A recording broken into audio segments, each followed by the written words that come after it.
Hello बच्चों, mission ज्ञान से मैं ज्योति झवर राजस्थान सरकार और वेदांता के CSR इनिशिएटिव ई कक्षा में आपका स्वागत करती हूँ। देखिए बच्चों, ट्रांजिस्टर जो होता है, लास्ट वीडियो में हम लोगों ने उसके कॉन्फ़िगरेशन यानी कि कॉमन बेस और कॉमन इमीटर के बारे में बहुत अच्छे से पढ़ा था।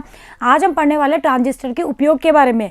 मैंने आपको लास्ट वीडियो में भी बताया था कि ट्रांजिस्टर जो होता है उसको एज ए स्विच, एक स्विच की तरह भी यूज़ किया जाता है। बिल्कुल वैसे जैसे स्विच को ऑन किया तो लाइट जल गई, स्विच को ऑफ किया तो लाइट नहीं जली, वो चीज़ तो हम पढ़ेंगे हमारे जब गेट्स वगैरह के बारे में हम जानेंगे ना, हमारे डिजिटल इलेक्ट्रॉनिक्स, तब हम जानेंगे।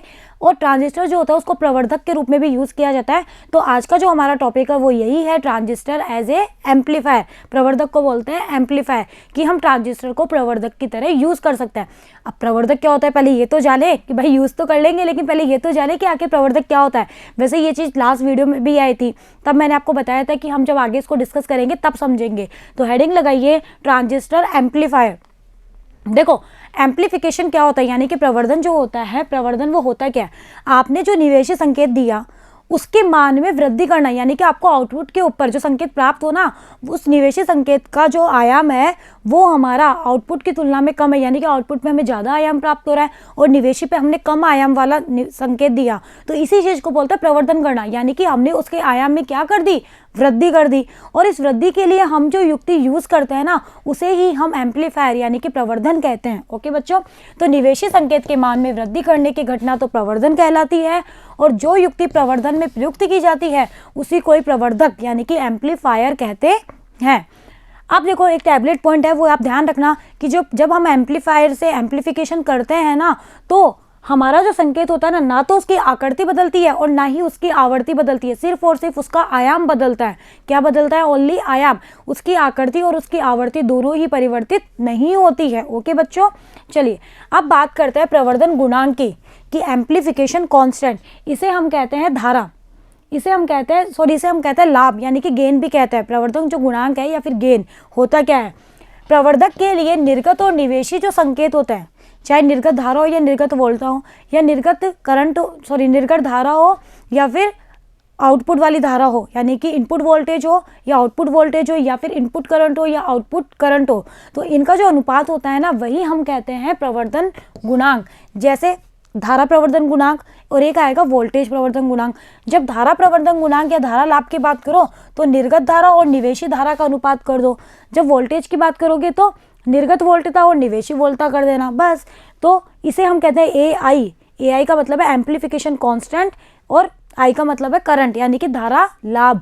तो AI होता है I0/II, कि हमने कितना तो आउटपुट पे प्राप्त किया और कितना हमने इनपुट किया वो।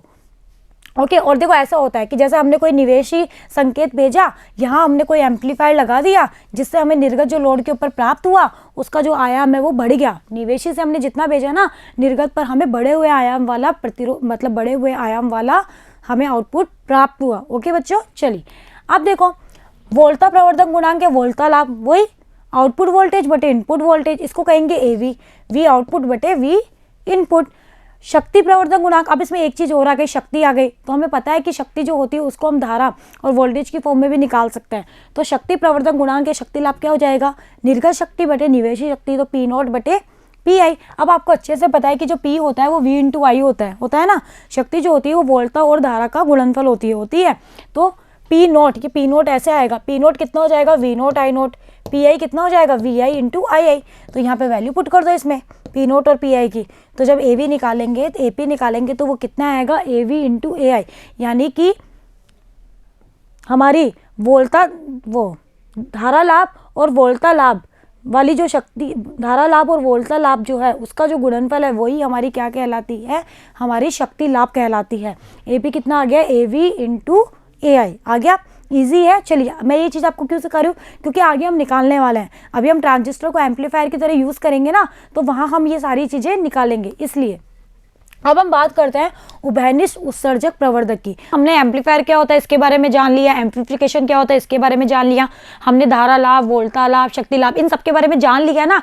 ये सब चीज़ें मैंने आपको पहले ही पढ़ा दी, क्योंकि आगे जब ये डेरिवेशन करने वाले हैं तो इसमें भी हम निकालेंगे कितना वोल्टा लाभ है, कितना शक्ति लाभ है, कितना धारा लाभ है।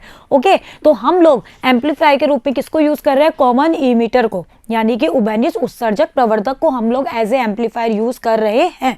मैंने आपको बताया था कि ट्रांजिस्टर जो होता है उसको प्रवर्धक की तरह भी यूज कर सकते हैं और उसको एज ए स्विच भी, एज ए स्विच हम इसको कैसे यूज करेंगे वो हम पढ़ेंगे हमारे डिजिटल इलेक्ट्रॉनिक्स वाले पार्ट में। अभी हम यहाँ पे एम्पलीफायर की बात कर रहे हैं तो हमने ट्रांजिस्टर को यूज किया है एम्पलीफायर के रूप में। तो देखो ये रहा इसका सर्किट डायग्राम। इसका सर्किट डायग्राम ऐसा है, ये मेरा कॉमन इमीटर हो गया, हुआ नहीं हुआ, ये कॉमन इमीटर है जिसमें ये इमीटर है, ये बेस है, ये कलेक्टर है। इसमें यहाँ से आपने इनपुट दिया, यहाँ से आपने इनपुट दिया और यहाँ आपको आउटपुट प्राप्त हुआ।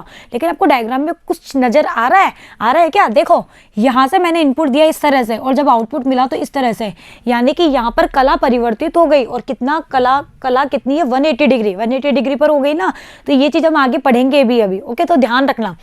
अब कॉमन इमीटर है, इसको तो फॉरवर्ड बायस मैंने मान लिया कि ये पीएनपी है, मान लो पीएनपी वाला है तो इसको जोड़ दिया पॉजिटिव से, इसको जोड़ दिया नेगेटिव से। पीएनपी है तो इसको जोड़ दिया नेगेटिव और ये जोड़ दिया पॉजिटिव से, ओके? चलिए, तो उभयनिष्ठ उत्सर्जक ट्रांजिस्टर को प्रवर्धक के रूप में प्रयुक्त करने के लिए हमने एक डायग्राम बना लिया। इसमें उभयनिष्ठ उत्सर्जक और आधार जो है ये तो मेरा क्या हो गया? इनपुट, और ये मेरा क्या हो गया? आउटपुट। तो उभयनिष्ठ उत्सर्जक एवं आधार को निवेशी टर्मिनल के रूप में और जो उत्सर्जक और आधार है उसको हमने आउटपुट के रूप में यूज किया, यानी कि निर्गत टर्मिनल के रूप में प्रयुक्त किया। इस परिपथ में इस वाली संधि को किया फॉरवर्ड और इस वाली संधि को किया रिवर्स बायस। ये चीजें तो हम लोग हमारे लास्ट वीडियो में बहुत अच्छे से पढ़ के आ चुके हैं ना, कि इमीटर वाली संधि को हमेशा करो फॉरवर्ड और कलेक्टर वाली जो संधि है उसको करो रिवर्स। तो चलिए, हम लोगों ने इस तरह से हमारा डायग्राम बना लिया। ये हमारा लोड प्रतिरोध है, हमेशा लोड के ऊपर ही आपको आउटपुट प्राप्त होता है, ठीक है? तो यहाँ पर हमें जो भी आउटपुट होगा वो प्राप्त होगा और यहाँ से हमने इनपुट भेजा है, ये इनपुट यहाँ से हमने भेजा है। अब ये एम्पलीफाई होके हमें आउटपुट के ऊपर क्या होगा? प्राप्त होगा। ये भी बिल्कुल प्रैक्टिकल हमारा लैब में किया जाता है, ठीक है? हम करते हैं कि हम लोग इमीटर जो है उसको एज ए एम्पलीफायर के रूप में यूज करके हमारे इनपुट को एम्पलीफाई करते हैं। तो संकेतक को प्रवर्धक हेतु निवेशी उत्सर्जक आधार उत्सर्जक टर्मिनल पर निवेशित किया जाता है तथा संकेतक के प्रवर्धन के पश्चात इसे लोड पर लगे प्रतिरोध पर प्राप्त कर लिया जाता है। मतलब ये कि यहाँ से तो हमने हमारा जो संकेत है उसको भेजा और इसको एम्पलीफाई करके हमने इस लोड के ऊपर हमारा आउटपुट प्राप्त कर लिया। अब इसमें हम कैलकुलेट करने वाले हैं कि धारा लाभ क्या होता है, शक्ति लाभ क्या होता है, वोल्टा लाभ क्या होता है। ओके बच्चों, तो चलिए अब इसके ऊपर एक छोटा सा क्वेश्चन करते हैं, ज़्यादा बड़ा टॉपिक ही है नहीं। क्या क्वेश्चन है? एक ट्रांजिस्टर के लिए उभयनिष्ठ आधार विन्यास में धारा लाभ इतना है 0.99। ट्रांजिस्टर का उभयनिष्ठ उत्सर्जक विन्यास में धारा लाभ बताइए। मतलब उसने आपको अल्फा बीटा के फॉर्म में नहीं दे रखा, उसने उभयनिष्ठ आधार दे रखा है। जब उभयनिष्ठ आधार होता है तो धारा लाभ को कहते हैं अल्फा, जब उभयनिष्ठ उत्सर्जक होता है तो धारा लाभ को कहते हैं बीटा। यानी कि अल्फा वो दे रखा है 0.99 और आप वैल्यू को देख के भी समझ सकते हो कि हमारी अल्फा की वैल्यू 0.9 से लेके 0.99 तक आती है। तो ये तो है अल्फा और आपको बीटा पूछा है। अल्फा बीटा में रिलेशन याद है, लास्ट वीडियो में हमने निकाला था 1/अल्फा बराबर 1 + 1/बीटा। बस, तो यहाँ से उसको जब आप सॉल्व करेंगे, ये वाला मैंने कहा था ना कोई भी एक याद रख लो, इसको आप पहले सॉल्व करोगे। अल्फा दिया है, बीटा पूछा है, तो इसको एलसीएम लेके वगैरह सॉल्व करोगे तो बीटा आएगा अल्फा बटे 1 - अल्फा। वैल्यू पुट कर दो तो ये आएगा इतना। और बताओ ये एक से बहुत ज़्यादा है या नहीं है? आ भी रहा है ना। तो बीटा आ गया 99 और ये भी यूनिट लेस होता है ना। तो ये आ गया मेरा बीटा। तो इस तरह के छोटे छोटे क्वेश्चन बन जाते हैं, तो आप लोग करके देखना। अब जैसे बीटा पूछ लिया, अब बीटा पूछ लिया तो हो सकता है वो आपसे ये पूछ ले कि बताओ इसका बीटा आ गया आपके पास में, तो बताओ अगर मैं इसको एम्पलीफायर की तरह यूज़ करूँ, मान लो एम्पलीफायर की तरह यूज़ करूँ, तो बताओ इसका धारा जो लाभ है वो एम्पलीफायर में जो धारा लाभ हमें प्राप्त हो रहा है, धारा जो प्रवर्धन है वो कितना होगा? तो ये बीटा के बराबर ही तो होगा, क्योंकि धारा प्रवर्धन यही कितना होता है? IC बटे IB, वो बीटा ही तो कहलाता है। तो इस तरह से आपसे क्वेश्चन पूछे जा सकते हैं, डायरेक्ट फॉर्मूला बेस। तो बस आपको फॉर्मूले याद होने चाहिए। और रही कॉन्सेप्ट की बात, तो कॉन्सेप्ट समझोगे तभी आप लोग ट्रांजिस्टर के सारे टॉपिक कर पाओगे। ओके बच्चों, तो इसी के साथ ही हमारा जो ये टॉपिक है ट्रांजिस्टर एज एन एम्पलीफायर वो कंप्लीट होता है। यानी कि हमने ट्रांजिस्टर से रिलेटेड जो हमारा पार्ट था वो हमने कंप्लीट कर लिया है। अब हम कुछ नया ही पढ़ेंगे जो बहुत ही इंटरेस्टिंग है और आपको बहुत मज़ा आने वाला है उसको पढ़ने में। वो है हमारी डिजिटल इलेक्ट्रॉनिक्स, जिसको हम हमारी नेक्स्ट वीडियो में पढ़ेंगे। ओके बच्चों, तो बने रहिएगा मेरे साथ, मिलते हैं नेक्स्ट वीडियो में। Thank you.